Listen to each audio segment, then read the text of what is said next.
Hello, hello! Thank you very much for tuning in again. This is Nurse Jet, and I am here to present another interesting topic, which is nursing related, and it is entitled Why I Ended Up with 2 English Examinations to Become a UKRN. So, to begin with, I've got a board right here which tells the comparison between IELTS and OET. I'm also going to tell you the story behind the 2 English examinations I did before becoming a UK nurse. And also, this video's purpose is to help the nursing community, the nursing students who are aspiring to become nurses and to work internationally, to the existing nurses who wants to pass the English exams, and also to our colleagues from the healthcare sector who also aiming to succeed in the English examinations. Because as we know, you need to pass the international English proficiency test before working as a professional. Okay, so let's start our discussion. In way back November 28th, 2021, when I did my IELTS examination, after a few weeks, they told me a sad news, which tells that I had failed the examination. So at that point, it was a really sad moment in my life. I've got 7.7 in listening and reading, 6 in writing, and 7.5 in speaking. Because the passing rate for the UKRN is 6.5 at least in the reading, so I failed that section. It didn't stop me. Instead, it gave me a drive to do a remark or to recheck. So I submitted my request a week after, because I was feeling confident that I can win the remark. Because to be honest, when I took the exam, I had all preparations and I am 100% confident that I will get it in one go. So while waiting for the remark, I've done a safety clutch. I've enrolled myself to OET. So it's a gamble, but I think it's still worth it. I applied for OET for a February examination because you cannot schedule it as soon as possible. It has to go through along their availability. So the next scheduled exam was on February, and I've studied for OET as well. Come January 2022, first week, I've received a golden message from the IELTS team. They said that my remark has been succeeded and resulted in a change of the score into 7.7 in writing instead of 6, and 7.5 in speaking. So at that point, I've started my application to the UK as a UK nurse, and also at that point, I was feeling jolty because I still have an exam to make on February, and I've already paid for it. So kind of a hesitation in there, but I still took up the challenge. I sit on the exam in February 2022, and luckily I have passed the OET as well, garnering a score of BB for both listening and reading, a C+ for the writing, and B for speaking. So what happened to me might not have happened to anyone else. I'm always a risk taker. At that point of my life, when they told me that I failed, it was really, really down. But I've still managed to beat the sadness and to endure the pain and to get up, because I really wanted to become a UK nurse, and I didn't stop from there. I did my best to overcome the weaknesses. So that's my story. Of taking and passing 2 English exams and becoming a UKRN. So on this board here, we'll tackle about the comparisons of both to help us understand the advantages and disadvantages of IELTS and OET. So let's start it with we got some parameters here, 5 parameters, and we're going to score them as a summary on the far left corner, and we're going to take a tally and a sum of everything, and we'll decide which is better. This content right here is based on online that I read and also the experiences I garnered. So I've fused it in one table comparison for me to present it to you. Okay, so let's start with coverage. The coverage of the IELTS examination is broad. It is based on general and literature, so it means everything under the sun. On the other hand, OET is more of a specific. It is occupational, it is healthcare. So whatever your profession is, it will only be based on that one. So it's more specific.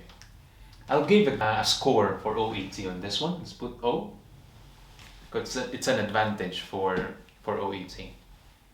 Price, 11,000 pesos for IELTS, 22,000 pesos for OET. These are approximate. This may change from time to time, but this was the prices when I paid it back in 2021. So IELTS will get the score for this. Difficulty. Since IELTS is more of a literature and you don't know where the topic is going to tackle, it is challenging. OET is more manageable because this is your profession and you know more about it. So I'll give the score to OET on this one. Resources. Since both of them started in 1980s, as far as history is concerned. First IELTS was administered 1989. I don't know about OET, but since both exams existed for years now, IELTS has more resources compared to OET. So I'll give the score to IELTS on this one in terms of resources. Preparation, the last one. It's a longer preparation for IELTS. It'll be 2 to 3 months. And for OET, it'll be 1 to 2 months, which is shorter. Although it depends on the exam taker and your English core. These are just estimated study times in preparation. So I'll give the score to OET. And that gives us 1, 2, 3 for OET and 2 for IELTS. So that OET right there is your guide. It has an advantage, but I'm not saying you take OET over IELTS. Both are still the same examinations, English proficiency examinations, and it really depends on how much you're prepared into it. I'd like to share some resources that I have read earlier in terms of the difficulty.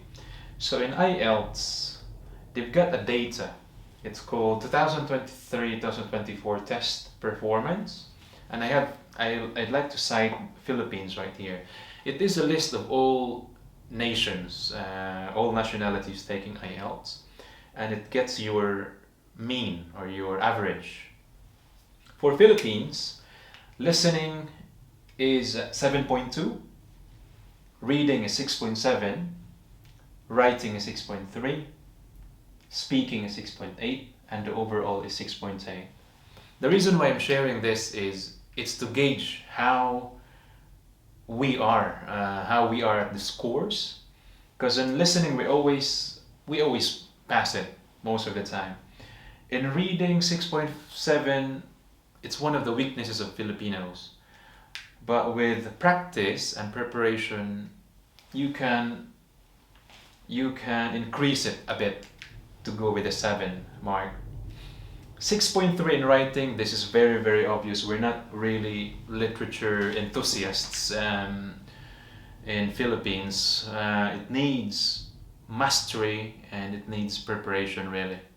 So our overall score is 6.8, and it gives us the general data of why IELTS is a bit challenging to take compared to OET. OET, on the other hand, of 2020, one exam distributor called SLC, which is based in UK, has reported they've got 73% of passing rate. So with those details, it will add some information in weighing which exam to take.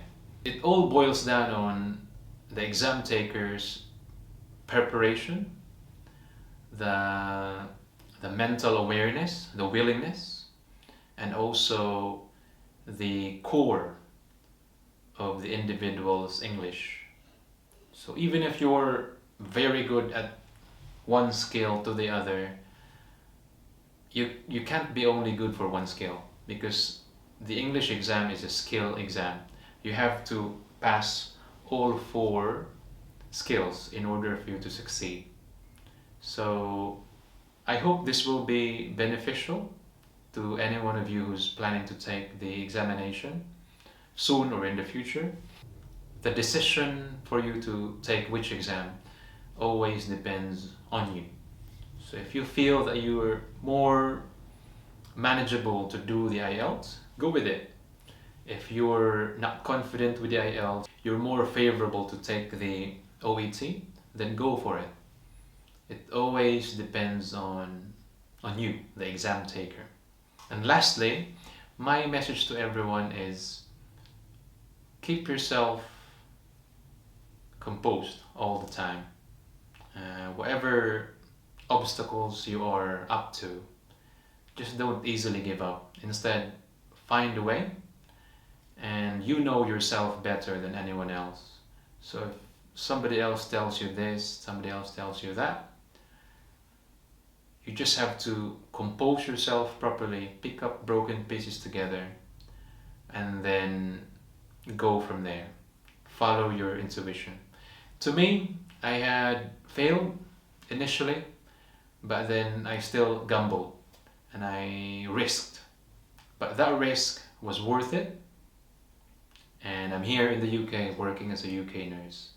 I hope everyone else will find this video helpful. I also hope that you'll find this as inspirational as well. Thank you very much for watching. I really thank you for all the support, and I hope to see you soon in my next videos.